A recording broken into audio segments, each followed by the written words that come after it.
فرمایا حضور علیہ الصلوۃ والسلام نے انت صاحبی فی الغار و صاحبی علی الحوض، اے ابو بکر تم غار میں بھی میرے ساتھی ہو اور حوض کوثر میں بھی میرے ساتھی ہو۔ اور آقا کریم علیہ الصلوۃ والسلام نے یہ بھی ارشاد فرمایا سب سے زیادہ جس نے میرے اوپر احسانات کیے ہیں وہ ابو بکر ہے۔ حضور نے فرمایا کسی کے مال نے مجھے اتنا نفع نہیں دیا جتنا ابو بکر کے مال نے دیا، جتنا ابو بکر کے مال نے دین کو، اسلام کو، میرے کاز کو نفع دیا ہے، میرے حضور نے فرمایا اتنا کسی کے مال نے نفع نہیں دیا۔ اللہ اکبر۔ فبکا ابو بکر، تو جب یہ بات حضور نے کہی تو ابو بکر رونے لگے۔ وقال ما انا ومالی الا لکا، حضور میں بھی آپ کا ہوں، مال بھی آپ کا ہے۔ اللہ اکبر۔ حضرت ابو بکر صدیق رضی اللہ تعالی عنہ نے حضور علیہ الصلوۃ والسلام کے ساتھ جو محبتوں کا ذکر کیا، اور پھر آقا کریم علیہ الصلوۃ والسلام نے ان کا جو اختصاص فرمایا کہ ایک خاتون آئی اور اس نے حضور سے کوئی مسئلہ پوچھا تو آقا کریم نے فرمایا پھر آ جانا۔ تو اس نے کہا اگر میں پھر آؤں اور آپ نہ ملیں، اس کا مطلب یہ تھا کہ آپ اس دنیا سے کوچ کر گئے ہوں، تو فرمایا میں نہیں ملوں گا، ابو بکر تو ملے گا نا۔ تو علماء نے کہا یہ خلافت کی طرف اشارہ ہے۔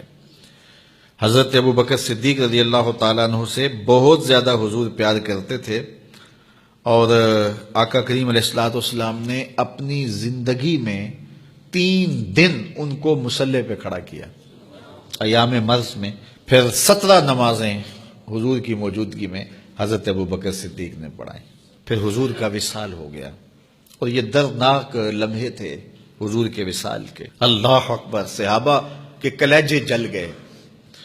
حضرت عمر نے ہاتھ میں تلوار پکڑی اور ایسے کھڑے ہو گئے اور ایسے لہراتے تھے تلوار، اور کہتے تھے خبردار کسی نے کہا حضور کا انتقال ہو گیا میں گردن اتار دوں گا۔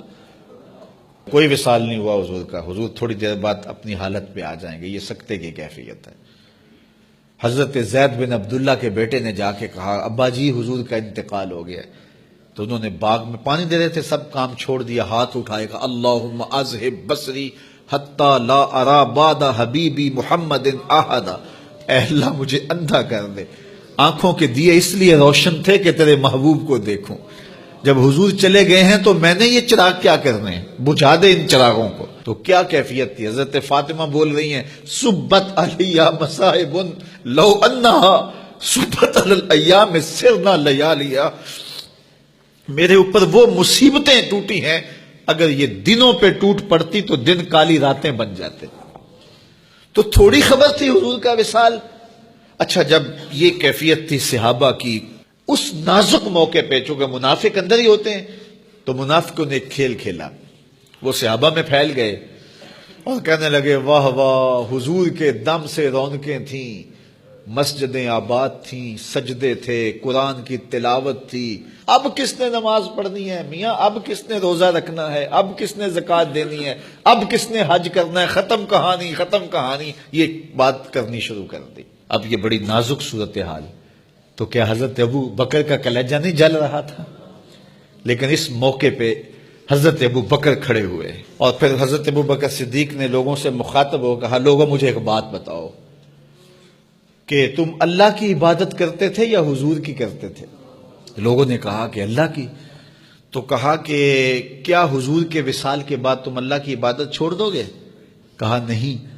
کہا مجھے بتاؤ جس دین کو سر بلند کرنے کے لیے حضور نے اپنی ساری زندگی لگا دی، تو کیا حضور کے چلے جانے کے بعد اس مشن کو چھوڑ دو گے؟ لوگوں نے کہا نہیں۔ تو کہا پھر اٹھو اور نبی کے دین کا پرچم تام لو۔ حضور کا وصال ہو گیا ہے، اب حضور کے مشن کو ہم نے اٹھانا ہے اور اپنے کندھوں پہ وہ بوجھ لینا ہے۔ تو کیا جس کے لیے حضور نے اپنی جان تک دے دی تو کیا ہم وہ مشن چھوڑ دیں گے؟ صحابہ کے اندر ہمت پیدا ہوئی، کہا کیوں چھوڑیں گے، ہم تو اٹھیں گے اور پہاڑوں سے بھی ٹکرا جائیں گے۔ تو یہ وہ موقع تھا جس موقع کو سنبھالا حضرت ابو بکر نے۔ منافق تو چال چل گئے تھے، صحابہ پر صدموں کے پہاڑ ٹوٹ رہے تھے، ساری ذریت اسلام ساری زندگی جو ہے وہ تعریفیں کرتی رہے، مدح و ستائش کرتی رہے، ابو بکر صدیق کا یہ حق نہیں ادا ہو سکتا۔ یہ احسان کیا ہے امت کے اوپر حضرت ابو بکر صدیق نے۔